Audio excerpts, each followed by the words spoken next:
챕터 1. 마지막 사건의 서막법정과 갈등의 그림자. 가을이 막 문을 열고 있었다. 차가운 바람이 서울 도심의 빌딩 사이를 파고들며 회색빛 하늘을 더욱 무겁게 눌러내렸다. JT 법무법인 건물의 창문 너머로 불빛이 늦은 밤까지 꺼지지 않았다. 석훈은 사무실 책상 앞에 앉아 있었다. 검은 정장을 입은 그의 어깨는 평소보다 더 무겁게 내려앉아 있었다. 책상 위에는 두꺼운 서류 뭉치가 쌓여 있었고 빼곡히 메모가 적힌 포스트잇이 겹겹이 붙어 있었다. 선배. 조심스럽게 문을 두드리며 효민이 들어왔다. 하얀 셔츠에 검은 자켓을 걸친 그녀의 얼굴엔 긴장과 피로가 묻어 있었다. 석훈은 잠시 시선을 들더니 미소 아닌 미소를 지었다. 이 시간까지 남아있으면 안 되는데. 선배도 계시잖아요. 두 사람의 대화는 짧고 건조했지만 그 안에는 알 수 없는 온기가 스며 있었다. 서로의 마음을 잘 알기에 굳이 많은 말을 할 필요가 없었다. 며칠 전 법무법인에 전해진 새로운 사건. 대기업의 횡령과 정치인과의 커넥션이 얽힌 대형 소송이었다. 단순한 사건이 아니었다. 이 재판은 법무법인의 명운은 물론 석훈의 변호사 인생 전체를 흔들어 놓을 수 있는 사건이었다. 효민은 이 사건의 보조 변호사로 배정되었지만 실상은 누구보다 중요한 위치에 있었다. 그녀가 맡은 자료 정리와 증거 수집은 사건의 성패를 가를 핵심이었기 때문이다. 밤늦은 회의실. 차갑게 빛나는 형광등 아래 여러 명의 변호사가 둥글게 둘러앉아 있었다. 그들의 얼굴엔 피곤함보다 더 깊은 긴장이 서려 있었다. 이 사건 우리가 지면 끝입니다. 파트너 변호사 중 한 명이 무겁게 말을 꺼냈다. 의뢰인만이 아니라 우리 법인의 신뢰도 무너질 겁니다. 다들 각오해야 합니다. 그 순간 효민의 시선이 석훈을 스쳤다. 석훈은 묵묵히 고개를 끄덕였다. 그의 눈빛엔 지치지 않는 단단함이 있었다. 그러나 동시에 오래된 상처처럼 아물지 않은 그림자가 어른거리고 있었다. 선배, 저는 아직도 두렵습니다. 하지만 이번 사건을 끝까지 함께하고 싶어요. 제가 진짜 변호사가 될 수 있도록 이번만큼은 도망치지 않겠습니다. 선배가 저를 믿어주듯 저도 선배를 믿겠습니다. 며칠 후 첫 재판 준비가 시작되었다. 법정에 들어가기 전 효민은 한참 동안 손끝을 떨고 있었다. 심장이 쿵쿵 울려서 마치 법정 안으로 들어가면 모든 사람이 그녀의 두려움을 들을 수 있을 것 같았다. 그때 석훈이 다가와 작은 목소리로 말했다. 숨 크게 쉬어요. 여기까지 온 것만으로도 잘한 거예요. 효민은 고개를 끄덕이며 속으로 다짐했다. 나는 이제 도망치지 않는다. 법정 문이 열리고 두 사람은 나란히 들어섰다. 차가운 공기와 긴장감이 가득한 공간. 판사의 망치 소리가 울리며 사건의 막이 올랐다. 나는 늘 법을 믿으면서도 동시에 법의 차가움에 상처받아왔다. 그런데 이상하다. 이제는 옆에 있는 이 후배를 믿고 싶어진다. 그 믿음이 나를 다시 살릴 수 있을까? 재판은 치열했다. 상대 측은 최고의 로펌에서 나온 베테랑 변호사들이었다. 증거를 하나 내밀 때마다 효민은 순간순간 당황했지만 끝내 흔들리지 않았다. 그녀의 곁에는 언제나 석훈이 있었다. 짧은 눈빛 교환 하나로 다시 힘을 얻을 수 있었다. 재판이 끝난 뒤 두 사람은 조용히 법정 복도에 앉았다. 밖은 이미 어둑어둑했고 창밖으로는 빗방울이 천천히 떨어지고 있었다. 효민이 조심스럽게 입을 열었다. 선배, 만약 우리가 지면 어떻게 될까요? 석훈은 한참 동안 대답하지 않았다. 그러다 낮게 그러나 단호하게 말했다. 그런 건 생각하지 마요. 우리는 반드시 이깁니다. 효민아, 내가 내 옆에 있다는 게 이렇게 큰 힘이 될 줄 몰랐다. 나는 늘 차갑게만 살아왔는데 내가 내 안의 불씨를 다시 일으키고 있다. 이 재판이 끝나면 나도 언젠가 내 마음을 말할 수 있을까? 그날 밤 법무법인의 창문엔 불빛이 끝내 꺼지지 않았다. 가을비가 조용히 내리는 서울의 거리. 그리고 두 사람의 싸움은 이제 막 시작되고 있었다. 챕터 2. 흔들리는 마음. 윤석훈과 강효민의 내적 갈등. 차분하게. 늦은 밤 법무법인의 창밖으로 바람이 불고 있었다. 가을비가 그친 뒤 젖은 아스팔트 위로 가로등 불빛이 길게 번졌다. 효미는 홀로 사무실에 남아 있었다. 쌓여있는 서류와 판례집 앞에서 그녀는 눈을 감았다 뜨기를 반복했다. 머릿속에는 오늘 법정에서 놓친 대목들이 떠올랐고 가슴은 답답하게 조여왔다. 그때 문이 열리며 석훈이 들어왔다. 피곤한 기색이 역력했지만 그의 걸음은 단단했다. 아직도 안 갔어요? 네, 오늘 재판 저 때문에 불리해진 건 아닌가 해서요. 석훈은 잠시 효민을 바라보다 조용히 의자에 앉았다. 효민 씨 오늘 아주 잘했어요. 하지만 선배, 상대 변호사가 저렇게 치고 들어올 줄은. 처음엔 다 그래요. 중요한 건 흔들리지 않는 거예요. 속삭이듯 석훈의 목소리는 낮았지만 이상하게도 효민의 가슴을 크게 울렸다. 그의 말은 단순한 위로가 아니었다. 마치 자신이 겪어온 수많은 고통의 시간을 함께 나누는 듯한 무게가 있었다. 편지 형식 효민의 마음속 기록. 선배는 언제나 담담하다. 그런데 그 담담함 속에 얼마나 많은 상처가 숨어 있을까. 나는 그 벽을 허물고 싶다. 선배를 지키고 싶다. 하지만 나는 아직 너무 작고 너무 미숙하다. 며칠 뒤 재판 준비로 분주한 나날이 이어졌다. 서류를 검토하던 중 효민은 결정적인 증거 하나를 발견했다. 그러나 그것을 제출하려면 그녀 자신이 법정에서 직접 맞서야 했다. 회의실. 파트너 변호사들이 모인 자리에서 효민이 입을 열었다. 제가 이 부분을 직접 변론하겠습니다. 순간 공기가 무겁게 가라앉았다.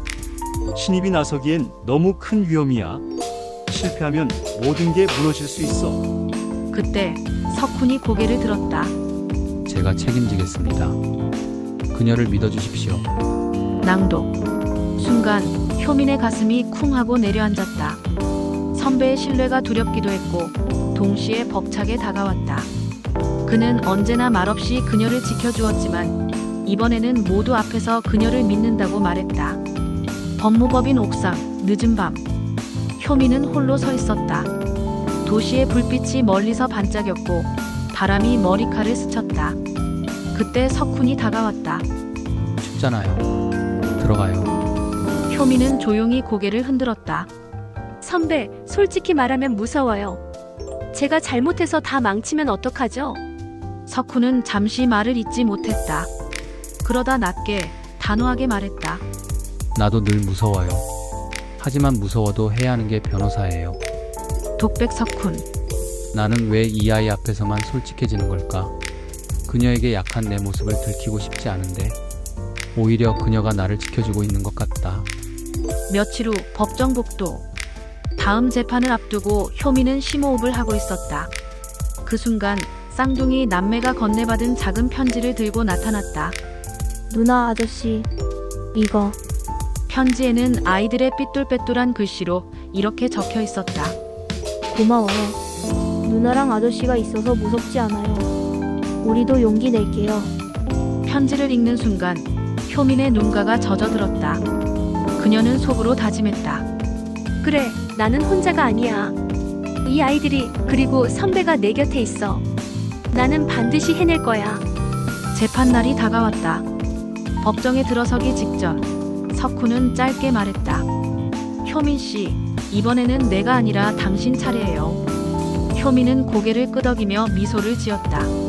속삭이듯 그 미소 속에는 두려움도 설렘도 그리고 작은 희망도 함께 담겨 있었다. 그리고 새로운 전환점이 시작되고 있었다. 챕터 3. 쌍둥이 남매 상처를 지닌 아이들과의 만남. 가을비가 그친 다음 날 공기는 유리컵을 막 씻어낸 것처럼 맑고 차가웠다. 복지센터 건물 외벽엔 햇빛이 사선으로 내려앉아 유리창마다 가느다란 빛의 띠를 만들었다. 엘리베이터가 딩하고 멈추는 소리가 귓가를 툭 건드렸다. 문이 열리자 복도에서 달그락거리는 컵소리와 낮은 웃음이 섞여 나왔다. 포스터에는 아이들은 기다리지 않습니다라는 글귀가 붙어 있었다. 효민은 그 문구 앞에서 잠깐 걸음을 멈췄다. 준비됐어요? 석훈의 목소리가 조심스럽게 등을 밀었다. 효민은 숨을 고르고 고개를 끄덕였다. 네. 오늘은 망설이지 않을게요. 상담실은 햇볕이 잘 드는 남양이었다. 벽에는 아이들이 그린 그림이 붙어 있었고 무지개와 집과 고양이가 같은 크기로 웃고 있었다.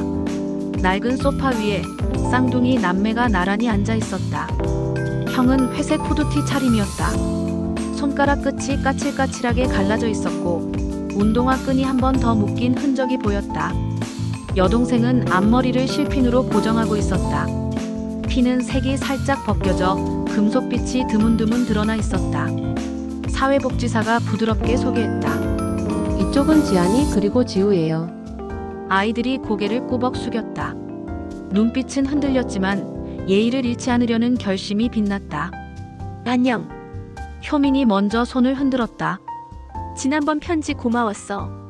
덕분에 나도 용기 냈어. 지우의 볼이 조금 붉어졌다. 지아는 조심스럽게 효민을 한 번 더 바라봤다. 석훈이 말수를 아꼈다. 그 대신 조용한 미소로 인사했고 아이들의 눈높이에 시선을 맞췄다. 그의 미소는 오래 닦은 유리처럼 투명했다. 과하게 반짝이지 않아서 오히려 안심이 되는 종류의 빛이었다. 오늘은 그냥 함께 밥 먹으러 갈까? 효민의 제안에 아이들은 얼굴을 마주봤다. 사회복지사가 고개를 끄덕였다. 좋아요.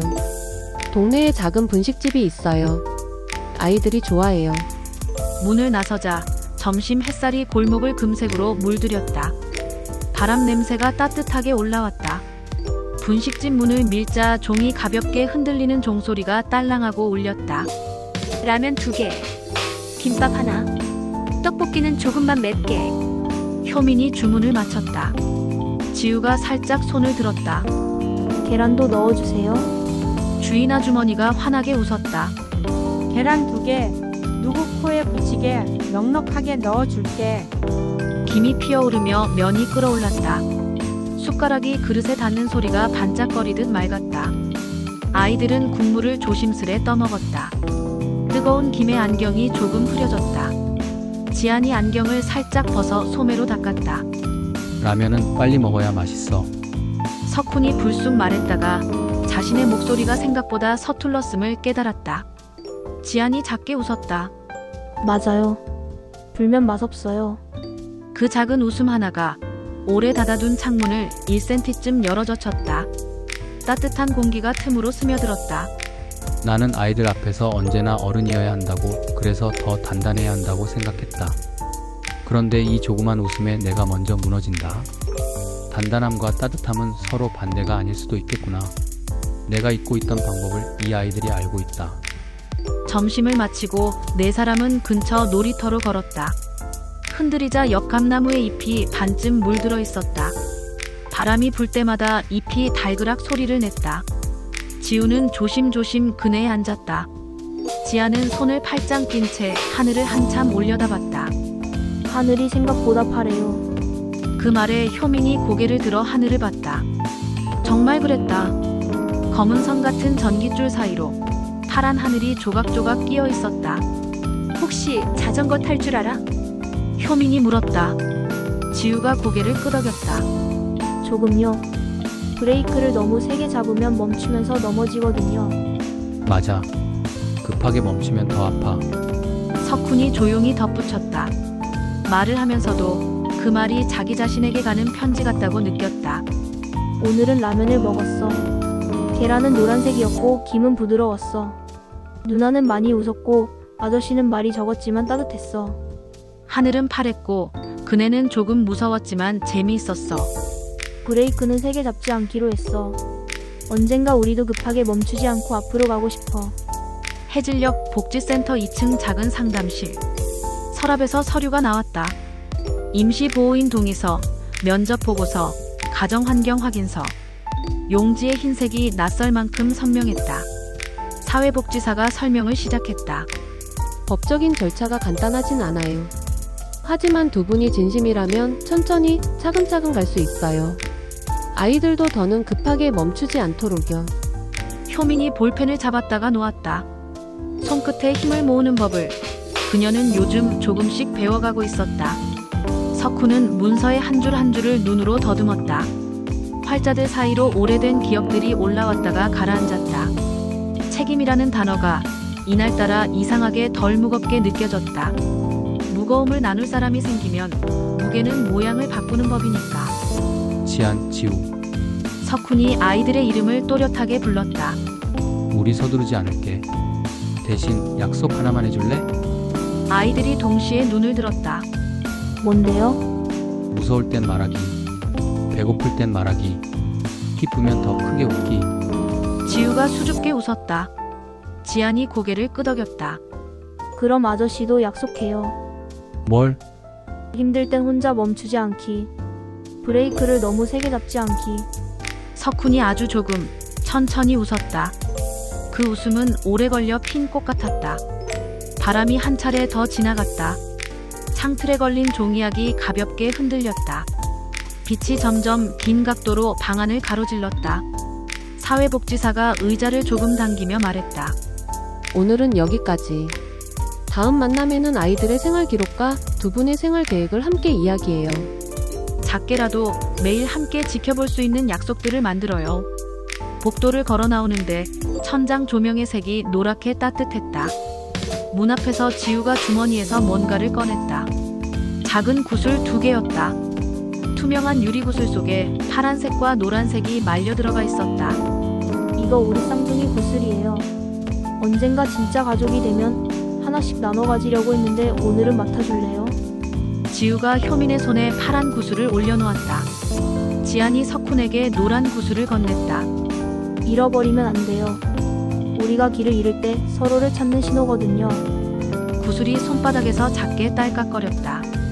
소리는 작았지만 마음속에서는 크게 울렸다. 나는 늘 변호사가 무언가를 증명하는 직업이라고만 생각했다.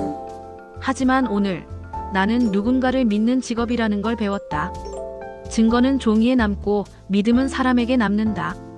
나는 이제 종이보다 사람을 더 오래 보겠다고 조용히 결심했다. 그날 저녁 법무법인 휴게실.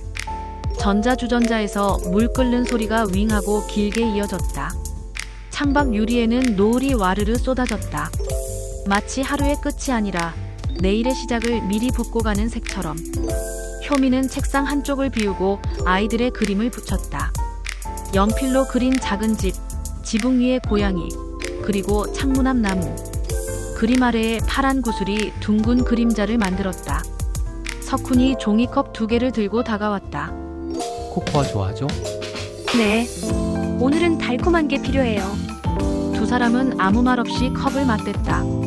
플라스틱 뚜껑이 서로 부딪혀 작은 소리를 냈다. 브레이크. 효민이 불쑥 말했다. 석훈이 눈을 올렸다. 네. 오늘 배운 단어예요. 급하게 멈추지 않는 법. 우리가 같이 연습해요. 석훈은 대답 대신 책상 위 구슬을 한번 굴렸다. 구슬은 반짝이며 원을 그렸다. 그 원이 사라진 자리에는 이상하게도 안심이 남았다. 다음 날 비가 다시 왔다. 굵지도 얇지도 않은 비였다. 유리창에 비가 닿을 때마다 점이 찍히고 점과 점이 선이 되어 흘렀다. 그 선은 금방 사라졌지만 사라진 자리엔 맑음이 남았다. 오전 내내 사건 자료를 검토하던 중 효민의 휴대전화가 진동했다. 지우라는 이름이 떴다. 누나 오늘 학교 끝나고 상담 있다고 했죠? 근데 지안이가 배가 좀 아픈가 봐요. 걱정이 묻어나는 목소리였다. 괜찮아. 병원 같이 가자. 효민은 즉시 일어나 외투를 챙겼다. 석훈은 말없이 가방을 들었다. 둘은 눈을 마주보고 동시에 고개를 끄덕였다. 병원 대기실의 비닐 의자는 차가웠다. 아이들 키높이에 맞춘 벽걸이 TV에서 만화가 조용히 흘렀다. 지아는 진료실 안으로 들어가면서도 동생에게 손을 흔들어 안심을 건넸다. 의사의 목소리가 문틈으로 새어나왔다. 크게 걱정할 건 아닙니다. 스트레스성 장염이에요. 요 며칠 푹 쉬고 따뜻한 거 드세요. 대기실에 앉은 네 사람에게 문이 열리며 따뜻한 기운이 들어왔다. 안도감은 종종 바람처럼 찾아와 누구의 머리칼을 먼저 스치는지 모를 때가 있다. 오늘은 지우의 앞머리를 먼저 스쳤다. 그 다음은 효민이었다. 가장 마지막에 오래 굳어있던 석훈의 어깨로 내려앉았다. 지안, 지우, 아이들이여, 너희가 모르는 사이에 어른이라는 사람도 자란단다. 오늘 나는 조금 자랐다. 누군가를 지키는 마음이 두려움보다 먼저 걸음을 떼기도 한다는 걸 배웠다. 약속할게. 급하게 멈추지 않겠다. 대신 너희 곁에서 천천히 같이 설 것이다. 저녁 무렵 비가 그치고 도시가 다시 불을 켰다. 법무법인 앞 가로수입에서 물방울이 또르르 굴러 떨어졌다. 네 사람은 건물 로비에서 잠시 멈췄다. 유리문 너머로 보이는 서울은 젖은 길 위에서 더욱 또렷했다. 오늘은 여기까지. 효민이 아이들 쪽으로 고개를 숙였다. 수고했어요, 우리 모두. 지우가 손을 흔들었다. 지안이 잠깐 머뭇거리더니 석훈에게 다가와 작게 말했다. 아저씨, 응. 다음에 라면 말고 칼국수도 먹어요. 천천히 먹어도 맛있는 거. 석훈은 웃었다. 그래. 천천히 먹자. 아이들이 복지사와 함께 택시에 오르는 동안 네 사람의 그림자가 젖은 바닥 위에서 길어졌다. 이별의 그림자였지만 오늘따라 이상하게 덜 슬펐다. 다시 만날 약속이 그림자의 끝을 밝히고 있었기 때문이다. 문이 닫히고 택시가 서서히 움직였다. 빗물 튄 도로 위에서 붉은 미등이 길게 늘어졌다. 효민은 파란 구슬을 손안에 꼭 쥐었다. 석훈은 주머니 속 노란 구슬의 감촉을 확인했다. 각자의 손바닥에서 아주 작은 별 하나가 천천히 빛났다. 우리는 아직 가족이 아니다. 하지만 가족이 되는 법을 배우고 있다. 라면은 빨리 먹어야 맛있고 칼국수는 천천히 먹어도 맛있다. 사랑도 그런 것일까? 어떤 건 빨리 붙잡아야 하고 어떤 건 시간을 끓여야 하는 것일까? 나는 오늘 기다리는 법을 배웠다.